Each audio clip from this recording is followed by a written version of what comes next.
Hello बच्चों, आपका स्वागत है हमारे चैनल स्टडी विद प्रेम में। और आज की इस वीडियो में हम क्लास 8 विज्ञान के चैप्टर नंबर 9 जिसका नाम है प्रकाश, और इस वीडियो में इसके सारे इम्पोर्टेंट वीवीआई एमसीक्यूज को देखने वाले हैं। तो चलिए बिना किसी देरी के क्वेश्चन नंबर 1 को शुरू करते हैं। तो यहाँ पर हम लोग का क्वेश्चन नंबर 1 है। क्वेश्चन नंबर 1 को थोड़ा जूम कर लेते हैं पहले। तो क्वेश्चन नंबर 1 है, वस्तुओं को दृश्य कौन बनाता है, मतलब वस्तुओं को देखने योग्य कौन बनाता है। तो इसका सही आंसर हो जाएगा प्रकाश। प्रकाश की सहायता से जो है हम लोग किसी वस्तु को देख सकते हैं, ठीक है। फिर उसके बाद क्वेश्चन नंबर 2 है, निम्न में कौन प्रदीप्त है, मतलब आपको बताना है कि यहाँ पर कौन प्रदीप्त है। प्रदीप्त का अर्थ है जिसके पास प्रकाश होता है, ठीक है, जो जलता है। तो यहाँ पर हो जाएगा सूर्य। सूर्य के पास प्रकाश होता है और ये एक प्रदीप्त वस्तु है। फिर उसके बाद क्वेश्चन नंबर 3 है। क्वेश्चन नंबर 3 है, कौन निम्न में कौन अप्रदीप्त वस्तु है। अप्रदीप्त का अर्थ है जिसके पास अपना प्रकाश नहीं होता है, ठीक है। तो यहाँ पर किसके पास प्रकाश नहीं है, तो दर्पण के पास। दर्पण एक अप्रदीप्त वस्तु है। फिर क्वेश्चन नंबर 3 क्लियर है। चलिए क्वेश्चन नंबर 4 देखते हैं। क्वेश्चन नंबर 4 यानी 4 नंबर है, प्रदीप्त पिंड कौन से होते हैं। तो प्रदीप्त पिंड जो होते हैं ना, वो उनके पास अपना प्रकाश होता है, ठीक है। तो यहाँ पर इसका सही आंसर हो जाएगा तारे। तारों के पास ही जो है अपना प्रकाश होता है। चंद्रमा के पास अपना प्रकाश नहीं होता है क्योंकि वो सूर्य के प्रकाश के कारण चमकता है, ठीक है। उसके बाद क्वेश्चन नंबर 5 है, प्रवर्तन के कितने नियम है। तो प्रवर्तन के जो है वो 2 नियम है। प्रवर्तन के कितने नियम है, तो 2 नियम है, ठीक है। फिर उसके बाद क्वेश्चन नंबर 6 है, प्रवर्तन के कोण किसे कहते हैं। तो प्रवर्तन कोण किसे कहा जाता है। तो इसका सही उत्तर हो जाएगा आपका प्रवर्तन परावर्तित किरण और अभिलंब के बीच का कोण। जो परावर्तित किरण और अभिलंब के बीच का कोण होता है ना, उसे ही परावर्तन कोण कहा जाता है, ठीक है। तो क्वेश्चन नंबर 6 क्लियर है। चलिए क्वेश्चन नंबर 7 देख लेते हैं। क्वेश्चन नंबर 7 है, आपतन कोण किसे कहा जाता है। तो आपतन कोण जो होता है ना, आपतित किरण और अभिलंब के बीच के कोण को, जो आपतित किरण और अभिलंब के बीच के कोण को आपतन कोण कहा जाता है, ठीक है। इसको आप लोग याद रखिएगा, साथ में जो है कॉपी में नोट भी कर लीजिए, आपके एग्जाम में काम देगा। फिर इसके बाद क्वेश्चन नंबर 8 है, वो पदार्थ जो स्वयं प्रकाश उत्सर्जित करता है कहलाता है। शुरू में ही मैंने आपको बताया था, जो स्वयं प्रकाश उत्सर्जित करता है उसको कहा जाता है प्रदीप्त। क्या कहते हैं उसको प्रदीप्त कहा जाता है, ठीक है। चलिए क्वेश्चन नंबर 9 देख लेते हैं। तो यहाँ पर क्वेश्चन नंबर 9 है, वो पदार्थ जो स्वयं प्रकाश उत्सर्जित नहीं करता है क्या कहलाता है। जो स्वयं प्रकाश उत्सर्जित नहीं करता है उसको कहते हैं अप्रदीप्त। क्या कहा जाता है, अप्रदीप्त कहा जाता है, ठीक है। तो क्वेश्चन नंबर 9 क्लियर है। चलिए क्वेश्चन नंबर 10 देख लेते हैं। तो क्वेश्चन नंबर 10 है, जब प्रकाश किरण समतल दर्पण पर लंबवत दिशा में आपतित होती है तो आपतन कोण का मान क्या होता है। तो जब देखिए, मान लीजिए ये कोई समतल दर्पण है, ठीक है। इस पर अगर कोई प्रकाश आता है तो वो आने के साथ ही जो है सीधा लौट जाता है, ठीक है। तो इसको क्या कहेंगे हम लोग, आपतित होती है। तो आपतन कोण का मान क्या होगा, तो उसके जो आपतन कोण होगा ना, उसका मान 0 डिग्री होगा। पूछेगा क्यों, क्योंकि समझिए ध्यान से, जैसे ये दर्पण है, इस पे प्रकाश जिस तरह आएगा उसी तरह वापस लौट जाएगा, ठीक है। इसलिए इसमें किसी प्रकार का कोण नहीं बनेगा। तो 10 नंबर का सही आंसर हो जाएगा ऑप्शन नंबर बी। फिर क्वेश्चन नंबर 11 है, प्रतिबिंब में वस्तु कैसी दिखाई पड़ती है। तो आपको बताना है प्रतिबिंब जो होता है ना, उसमें वस्तु कैसी दिखाई पड़ती है। तो 11 नंबर का सही आंसर लिखिएगा ए और बी दोनों। क्यों, क्योंकि वस्तु का दायां बाईं ओर और वस्तु का बायां दाईं ओर, अर्थात उल्टा दिखाई पड़ता है, ठीक है। तो क्वेश्चन नंबर 11 का सही आंसर लिखिएगा ऑप्शन नंबर सी। तो चलिए क्वेश्चन नंबर 12 देखते हैं। तो क्वेश्चन नंबर 12 है, समतल दर्पण में बना प्रतिबिंब होता है। चलिए बताइए, समतल दर्पण में जो बना प्रतिबिंब होता है वो कैसा होता है। तो वो होता है आपका आभासी, मतलब वो वास्तविक रूप पर नहीं होता है, ठीक है। उसमें सिर्फ हम लोग आभास करते हैं कि वो वहां पर है, लेकिन असल में नहीं होता है। तो 12 नंबर का सही आंसर हो जाएगा ऑप्शन नंबर ए। फिर क्वेश्चन नंबर 13 है, श्वेत प्रकाश यानी सूर्य के प्रकाश में कितने रंग होते हैं? ये जो है मोस्ट इंपॉर्टेंट क्वेश्चन है। तो सूर्य के प्रकाश में कितने रंग होते हैं, इसका उत्तर बहुत से बच्चों को पता होगा और इसका सही उत्तर हो जाएगा 7। सूर्य के प्रकाश में जो है 7 रंग होते हैं, ठीक है, इसलिए इसे श्वेत प्रकाश कहा जाता है। चलिए फिर क्वेश्चन नंबर 14 है यानी 14 नंबर क्वेश्चन, बहुमूर्ति दर्शी के निर्माण में कितने समतल दर्पण का उपयोग होता है? मतलब अगर बहुमूर्ति दर्पण का निर्माण करना है तो उसमें कितने समतल दर्पण का इस्तेमाल करना होगा? तो इसका सही आंसर हो जाएगा 3। उसमें 3 समतल दर्पण होते हैं, ठीक है। तो क्वेश्चन नंबर 14 क्लियर है। चलिए क्वेश्चन नंबर 15 देख लेते हैं। तो क्वेश्चन नंबर 15 है, मानव नेत्र के रंगीन भाग को क्या कहते हैं? जो मानव नेत्र होता है ना, उसके रंगीन भाग को क्या कहते हैं? आप साइड में उसका पिक्चर भी देख सकते हैं। मानव नेत्र का जो रंगीन भाग होता है उसको कहा जाता है आपका आइरिस। क्या कहते हैं उसको? आइरिस या परितारिका कहा जाता है, ठीक है। फिर चलिए क्वेश्चन नंबर 16 देख लेते हैं। तो क्वेश्चन नंबर 16 है, मानव नेत्र में किस प्रकार का लेंस रहता है?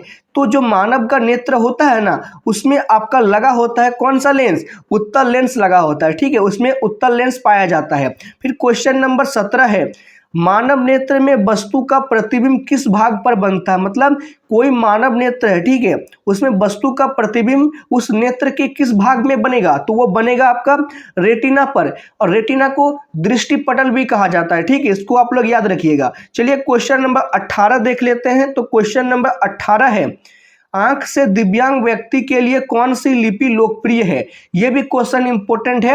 आंख से जो व्यक्ति दिव्यांग यानी वो आंखों से नहीं देख सकते हैं, उनके लिए कौन सी लिपि लोकप्रिय है? तो इसका सही आंसर हो जाएगा ब्रेल लिपि। कौन सी लिपि? ब्रेल लिपि उनके लिए सबसे अधिक महत्वपूर्ण लिपि हो जाती है, ठीक है। क्वेश्चन नंबर 18 क्लियर है। चलिए 19 देख लेते हैं। तो क्वेश्चन नंबर 19 है, नेत्र का वो भाग इसमें प्रवेश करने वाले प्रकाश को नियंत्रित करता है, उसे क्या कहते हैं? मतलब हमारे नेत्र का वो भाग जो प्रकाश को नियंत्रित करता है उसे क्या कहते हैं? इसका पिक्चर जो आप साइड में देख सकते हैं। और इसको क्या कहा जाता है? इसको कहा जाता है आपका आइरिस यानी कि परितारिका, ठीक है। चलिए क्वेश्चन नंबर 20 देखते हैं। क्वेश्चन नंबर 20 यानी 20 नंबर क्वेश्चन है, नेत्र के रेटिना पर बना प्रतिबिंब वस्तु के हटाए जाने के पश्चात रेटिना पर बना रहता है। मतलब वो रेटिना पर कितने समय तक बना रहता है, ठीक है, वस्तु को हटाए जाने के बाद भी। तो इसका सही उत्तर होगा 1/16 सेकेंड तक। कितना? 1:16 सेकेंड तक, ठीक है, इसको आप लोग ऐसे याद रखिएगा। चलिए क्वेश्चन नंबर 21 देख लेते हैं। तो क्वेश्चन नंबर 21 है, मानव में सुस्पष्ट दृष्टि की न्यूनतम दूरी कितनी होती है? मतलब अगर मानव को किसी वस्तु को देखना है, ठीक है, तो उसके लिए न्यूनतम दूरी कितना होता है? तो इसका सही आंसर हो जाएगा 25 सेंटीमीटर। यानी कि मानव नेत्र से जो है 25 सेंटीमीटर की दूरी पर किसी वस्तु को रखा जाता है, तभी उसे हम लोग अच्छी तरह से देख पाएंगे, ठीक है। उसके बाद चलिए क्वेश्चन नंबर 22 देखते हैं।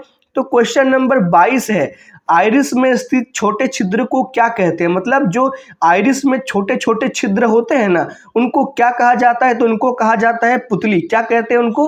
पुतली कहा जाता है, ठीक है। चलिए क्वेश्चन नंबर 23 देख लेते हैं। क्वेश्चन नंबर 23 है, एक प्रकाश किरण समतल दर्पण पर 60 डिग्री के कोण पर आपतित होता है, परावर्तन कोण का मान क्या होगा? तो जो 60 डिग्री का कोण आपतित होता है ना, तो उसके परावर्तन कोण का मान होगा आपका 60 डिग्री। अब बोलिएगा कैसे? क्योंकि आपतन कोण जो है वो परावर्तन कोण के बराबर होता है, ठीक है। मतलब देखिए समझिए इसको, ठीक है। मतलब ये कोई जो है दर्पण है, समतल दर्पण है। यहाँ पर अगर 60 डिग्री से कोई प्रकाश आता है तो वो जो है 60 डिग्री पर ही लौट जाएगा, ठीक है। तो इसमें क्या हो जाएगा? 60 डिग्री है तो यहाँ पर भी आंसर में हम लोग 60 डिग्री लिख देंगे, इसको याद रखिएगा। चलिए क्वेश्चन नंबर 24 देखते हैं।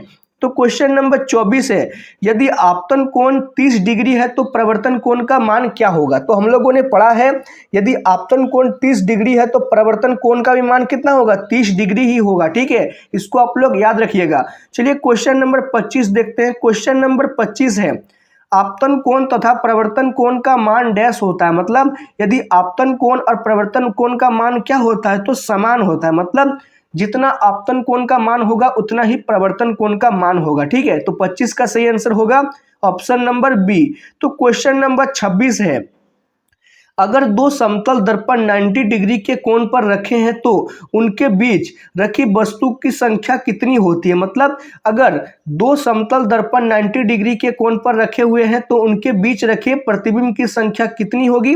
तो इसका सही आंसर हो जाएगा आपका 26 नंबर का ऑप्शन नंबर ए, 3 प्रतिबिंब होगा। ठीक है, चलिए क्वेश्चन नंबर 27 देख लेते हैं। क्वेश्चन नंबर 27 है, किस प्रक्रिया के कारण श्वेत प्रकाश 7 रंगों में विभक्त हो जाता है। मतलब अगर हम लोग जो सूर्य का प्रकाश होता है ना उसके 7 रंगों को देखना चाहते हैं तो कैसे देख सकते हैं।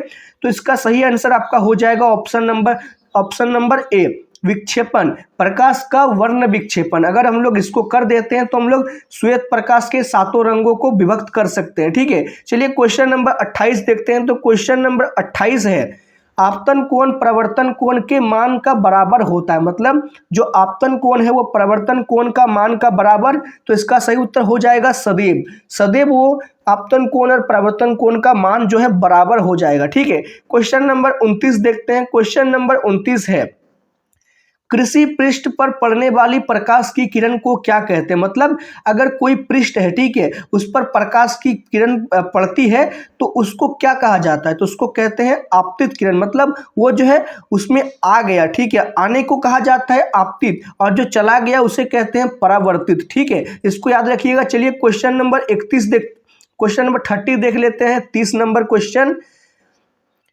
हम किसी अदीप्त वस्तु को देख सकते हैं। मतलब अगर कोई अदीप्त वस्तु है उसको हम लोग कब देख सकते हैं, जब लिखा है। इसका सही उत्तर हो जाएगा, उससे उत्सर्जित होकर प्रकाश हमारी आंखों तक पहुंचता है। मतलब कोई अप्रदीप्त वस्तु है, ठीक है, उस पर प्रकाश पड़कर हमारी आंखों तक पहुंचता है, तभी हम उसी वस्तु को जो है देख सकते हैं। क्वेश्चन नंबर 30 का सही आंसर क्या लिखिएगा, ऑप्शन नंबर ए। चलिए क्वेश्चन नंबर 32 आ गया है। क्वेश्चन नंबर 32 का सही आंसर बताइए।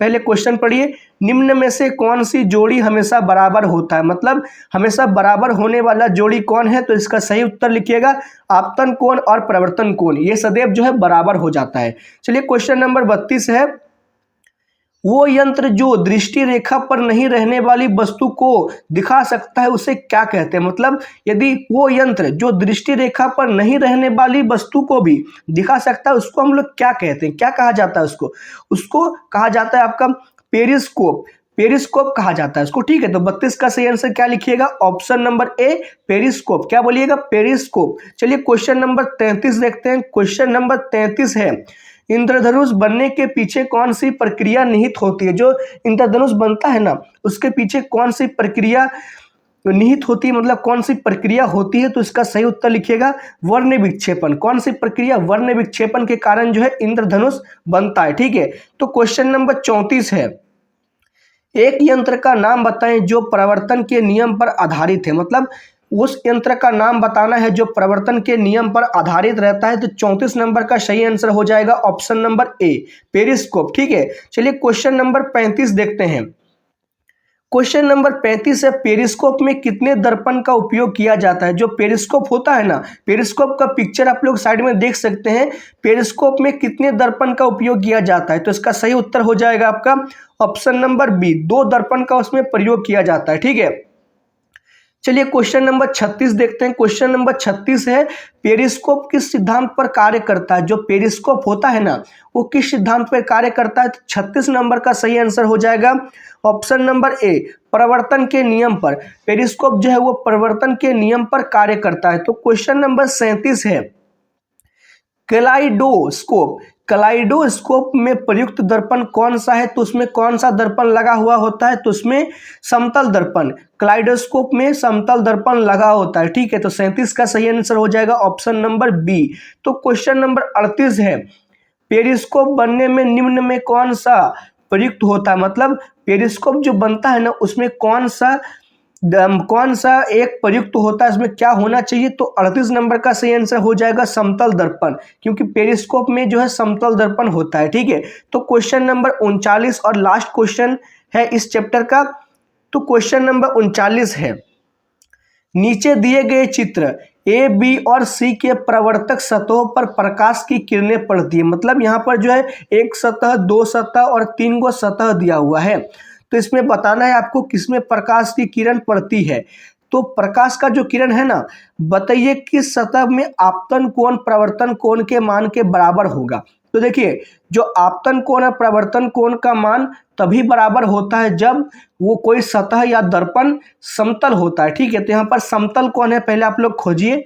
तो समतल का सही हो जाएगा आपका ऑप्शन नंबर ए, यानी कि समतल जो है वो ए में है। तो यहाँ पर देखिए जो ए है इसमें भी आपका जो पड़ेगा उसी तरफ घूम जाएगा। ठीक है, फिर इसका इसमें जो पड़ेगा वो भी इसी तरफ घूम जाएगा और इसमें जो आएगा वो भी घूम जाएगा, अर्थात ए बी और सी तीनों है। ठीक है, क्या है, तीनों है। तो इसमें सही उत्तर क्या लिखेंगे, 39 नंबर का ऑप्शन नंबर डी, सभी तीनों सतहों पर जो है आपतन कोण और प्रवर्तन कोण का मान जो है बराबर होगा। ठीक है, इसी के साथ हमने इस चैप्टर के सारे प्रश्न उत्तर एमसीक्यूज को देख लिया है। उम्मीद है आपको ये वीडियो पसंद आया होगा। अगर ये वीडियो पसंद आए तो आप जो इस वीडियो को लाइक कीजिए, चैनल को सब्सक्राइब कीजिए और आपको ये वीडियो कैसा लगा हमें कमेंट जरूर करें। तो मिलते हैं आपके साथ किसी नेक्स्ट वीडियो में। जय हिंद, जय भारत।